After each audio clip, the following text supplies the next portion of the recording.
ఆయన అని ఊపిరి వదిలితేనే సముద్రాలు ఆరిపోతాయంట. విశ్వమంతా ఒక్కసారిగా లయమైపోతుంది. అంతటి మహాభయంకరుడైన దేవుడు. ఏమిటి? నీ అప్పులు తీర్చడానికి, నీ వ్యాధులు తీర్చడానికి, నీ రోగాలు తీర్చడానికి, నువ్వు అడిగినవన్నీ వరుసపెట్టి లిస్టులో టిక్కు పెట్టి మరి నీకు ఇవ్వడానికే ఉన్నాడా?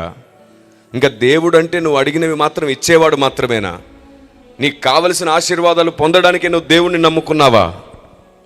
నీకు అర్థమవుతుందా నువ్వేం ఆలోచిస్తున్నావో? కనీసం నువ్వు అంచనా వేయగలవా? ఎంత భయంకరుడైన దేవుని నువ్వు నమ్ముకున్నావు నీకు తెలుసా?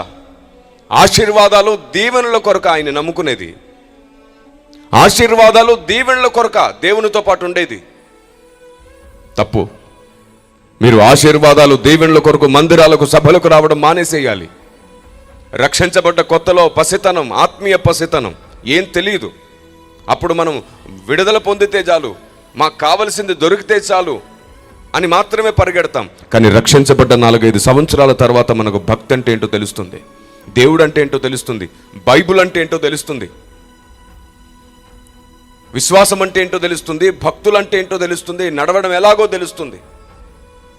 ఇన్ని సంవత్సరాల తర్వాత బైబిల్ తెలుసుకున్న తర్వాత కూడా ఆశీర్వాదాలు దీవెనల వెంటే పరిగెడితే మనం బుద్ధి లేని సంఘం అయిపోతాం.